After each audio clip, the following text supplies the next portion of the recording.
भावांमध्ये असणारा वाद. पण मोठा भाऊ मरणाच्या दारात असताना काय होतं ते बघा. हॅलो मधू काका, मी निमा बोलतीये. बाबांना ॲडमिट केले. त्रास असा काही नाही आहे, पण खाणं पिणं खूपच कमी झालं आहे. ब्लड प्रेशर कमी जास्त होतंय, अशक्तपणा आलाय म्हणून सलाईन लावले. 4 दिवस झाले. आज सोडतील असं वाटत होतं, पण नाही सोडलं. त्यातून तुझी आठवण काढली होती म्हणून फोन केला, नाहीतर तुला नसतं कळवलं. एका दमात तुटकपणे निमा बोलली. अगं असं काय? मी म्हणालो, आधी कळवलं असतं तर मी मदतीला नसतो आलो का? बरं असू दे, आज रात्री झोपायला मीच येतो. दादाच्या जेवणाचं काय, मी घेऊन येऊ का डबा? नको, इथे हॉस्पिटलमध्ये सांगितलं आहे, निमा कोरडेपणाने म्हणाली.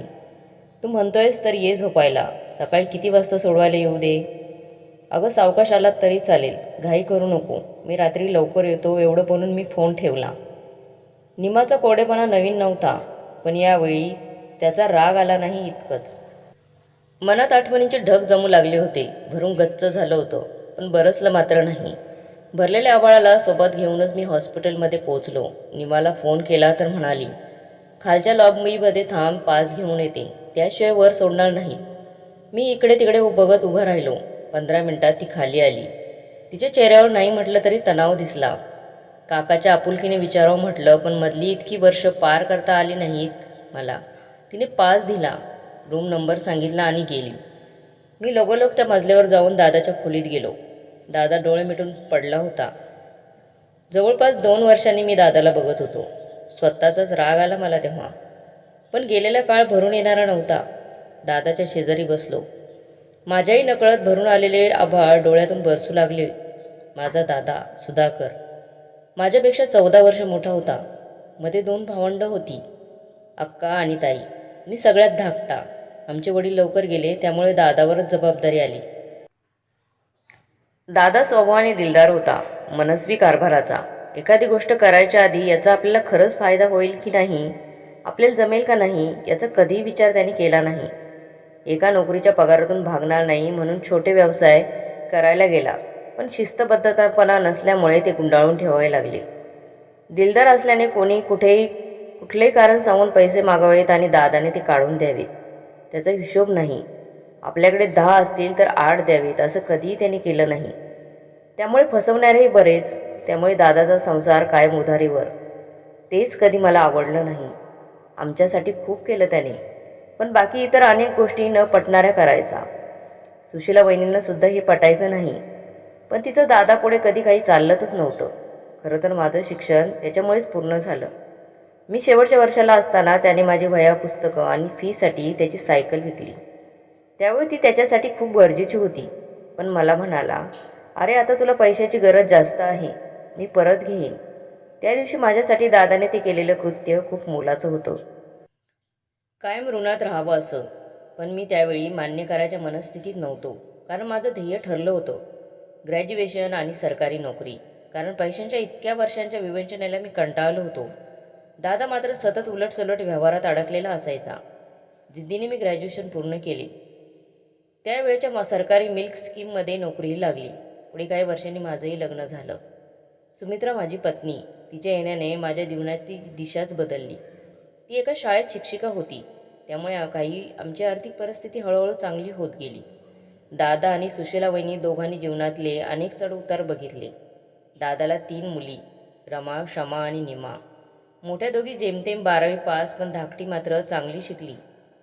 माझी नोकरी बदलीची असल्याने दर 3-4 वर्षांनी बदली व्हायची, त्यामुळे फक्त सणासुदीला एकमेकांना भेटणं व्हायचं. पुण्यातील मोठ्या घरी सगळे एकत्र जमायचो. माझा खिसा बऱ्यापैकी भरलेला असल्याने थोडाफार अहंकार माझा वाढत गेला. सणासुदीला दादा अतिशय आनंदी असायचा. त्याला माणसाचे प्रचंड वेळ.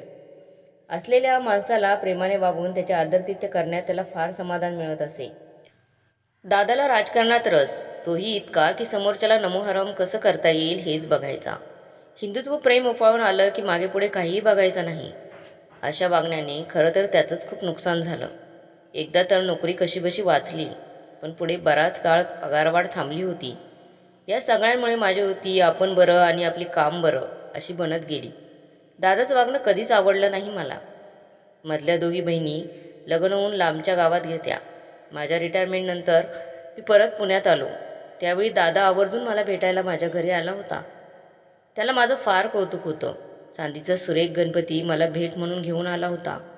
तेव्हा 2 दिवस राहिलासुद्धा. नव्या जुन्या आठवणींची उजळणी झाली. तेव्हाही दादाच्या स्वच्छ निर्मळ मनाचा तळ मी बघून न बघितल्यासारखा केला. एखाद्याचं यश प्रत्येक वेळी पैशातून मोजता येत नाही. मुळात पैसा म्हणजेच यश हे समीकरण हे पण योग्य नाही, नाही का? तो सतत प्रयत्न करायचा, पण उन्नतीची वाट त्याला हुलकवणी देत राहिली. त्यात त्याचा दोष नव्हता. पुढं वहिनींचं निधन झालं आणि दादाला निमा घेऊन गेली. निमा पुण्यातच होती, पण प्रत्येक वेळी तिच्या सासरी जाऊन दादाला भेटणं जमेनासं झालं. माझा मुलगाही नोकरीनिमित्त दुसऱ्या शहरात गेला, त्यामुळे सणासुदीला चुलत भावंडं भेटायची, ते देखील कमी झालं. इतकं सगळं झाल्यानंतर आज मी दादासमोर बसलोय. मध्येच दादाला जाग आली. मला शेजारी बघून चेहरा फुलला त्याचा. मी त्याचा हात हातात घेऊन थोपटलं. मी म्हटलं, रात्री झोपायला आहे मी इथेच, काही वाटलं तर सांग. तुला एक सांगू का दादा? खोल गेलेल्या आवाजात दादा म्हणाला, काय रे? तुला मी पूर्वी म्हणायचो, कवळीसारखी कशाला काढतोस? त्याचं कारण आत्ता मला कळते हो. बराच वेळ झाला की हिरड्या दुखायला लागतात. मग कधी एकदा काढूया असं होतं. त्यामुळे मीही हल्ली लवकर काढतो कवळी. तेव्हा तुला काही त्रास होत असेल असा विचार केला नाही. स्वतःवर वेळ आल्यावर कळलं रे हे मला सगळं. ऐकल्यावर दादा फक्त मंद हसला, काहीही न बोलता. रात्री उशिरापर्यंत आम्ही दोघे बसलेलो होतो. मग दादाला झोप लागली. मला मात्र निद्रादेवीची आराधना करावी लागली, पण ती काही प्रसन्न होईना. विचार करताना असं लक्षात येऊ लागलं की दादा जे काही वागायचा त्याच्याबरोबर उलट मी वागत गेलो. दादाला हिशोब कधी जमला नाही, तर मी रोजचा हिशोब ठेवला. कधीही कुणालाही उगाचच पैसे दिले नाहीत. उलटसुलट धंदे कधी केले नाहीत. या आणि अशा कितीतरी गोष्टी केल्या जेणेकरून माझं आयुष्य सुखकर झालं. कितीही नाही म्हटलं तरी दादाला मी वेगळ्या पद्धतीने माझा गुरु केलं होतं. काय केलं की काय होऊ शकतं याचा चांगलाच धडा मला मिळाला, तोही घरच्या घरी. खरंच मी दादामुळे घडलो असा विचार मनात येताच मला खूप आतून शांत वाटू लागलं. इतकंच वर्ष असलेली दादाबद्दलची आडी कायमची निघून गेली. बघता बघता मी झोपलो. सकाळी लवकर जाग आली. दादाला बघितलं तर शांत झोपला होता तो. माझ्यावरून झालं. नर्स आली. तिने तपासलं. पटकन डॉक्टरांना बोलवलं. कसं कोण जाणे मला कळून चुकले की मी निमाला फोन केला आणि सांगितले. दादा फक्त माझ्यासाठी थांबला होता. आता तो मुक्त झालाय एका आडीतून कायमचा. मित्रांनो, आपण समाजात बघतो की बऱ्याचदा भाऊभावांमध्ये वाद होतात आणि मनात आडी ठेवून ते जगतात, पण शेवटी असं वाटतं की आपण ती उगाचच आडी ठेवली होती. तुम्हाला काय वाटते? कमेंट बॉक्समध्ये नक्की कळवा. व्हिडिओ चांगला वाटला तर लाईक, शेअर, सबस्क्राईब जरूर करा.